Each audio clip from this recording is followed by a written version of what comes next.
wore a coonskin hat, and his clothes were made of buckskin. Now what do you think of that? Dan was born in Pennsylvania in 1734, in colony days before the Revolutionary War. He was famous as a hunter while he was still a boy, and the hours he spent in the forest, they were his greatest joy. Did you hear that? That was Daniel Boone with his long rifle out hunting a bear. Listen.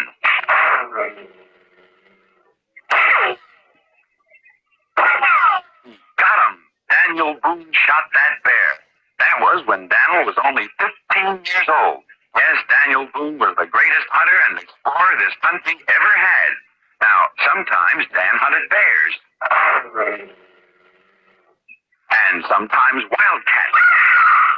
And other times the timber wolf.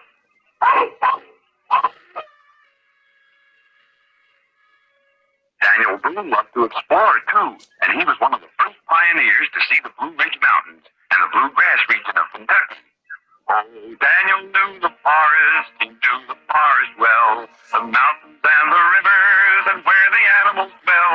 He was handy with a rifle and with a hunting knife, and he loved the open spaces, the cleanest kind of life. Of course, there were other dangers in the forest in those days. Besides wild animals, there were Indians. And one day when Daniel was exploring a cut in the mountains where Kentucky, Virginia, and Tennessee meet, an area known as Cumberland Gap, he knew there were Indians ahead, unfriendly Indians. Quickly, Daniel turned around and silently he cut back on his own trail, but the Indians were behind him, too. Dan was surrounded. Dan fought like a wildcat, but the odds were just too great. He was captured and taken to the Indians' camp. The Indians knew Daniel's reputation, and they tied him to a tree post to prevent his escape.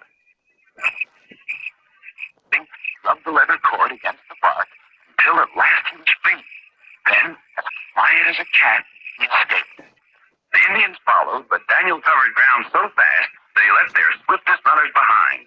He covered 160 miles on foot in 4 days, and he met his friends, settlers from back east at Cumberland Gap.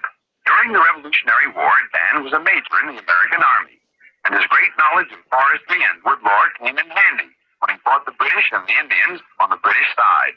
But he was friendly to many Indians because Daniel was a fair man to red man to white, and he never used his rifle unless he had to fight.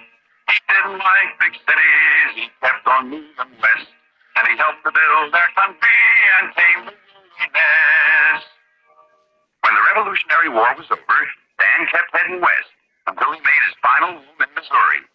There he would sit under a tree during the day, and settlers and Indians came to him with their problems, for he was a man of great justice and simple democracy.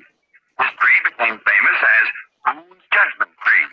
Often Dan sat under it and remembered his old battles and adventures, and he would fondly dream of his hunting days when he hunted the big bear and the savage wildcat and the wild timber wolf. And now you've heard my story, there is no more to tell. The story of Daniel Boone, who served his country well. His clothes were made of buckskin and he wore a coonskin hat. A democratic pioneer, I hope you'll remember